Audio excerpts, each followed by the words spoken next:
case briefs, and so much more. LSData's got what you're looking for. In the summer of 1972, Thomas E. Baker, a marine diver tender, tragically found himself on the wrong end of a pool cue swung by Mark J. Ratcliffe in an off-duty lounge brawl. This violent confrontation led to a lawsuit that rippled through the maritime industry, challenging long-standing views of seaman rights and employer obligations. Baker, who earned most of his income during the harsh summer months, deployed his skills as a diver tender for Ocean Systems, Inc. The company would lease or rent vessels and barges, often manned by the original owners, to perform a variety of maritime services. Several days after completing a considerable diving contract for Humble Pipeline Company in the Gulf of Mexico, this incident took a turn for the worst.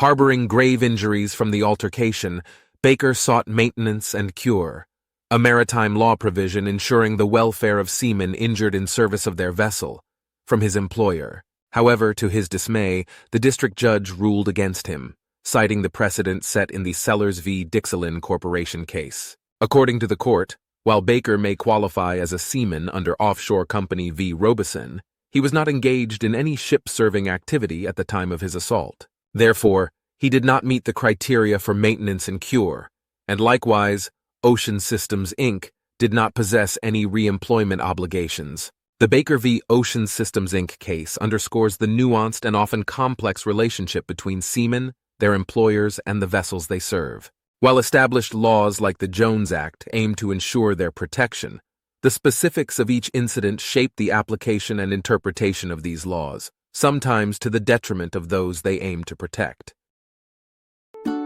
Case briefs, and so much more.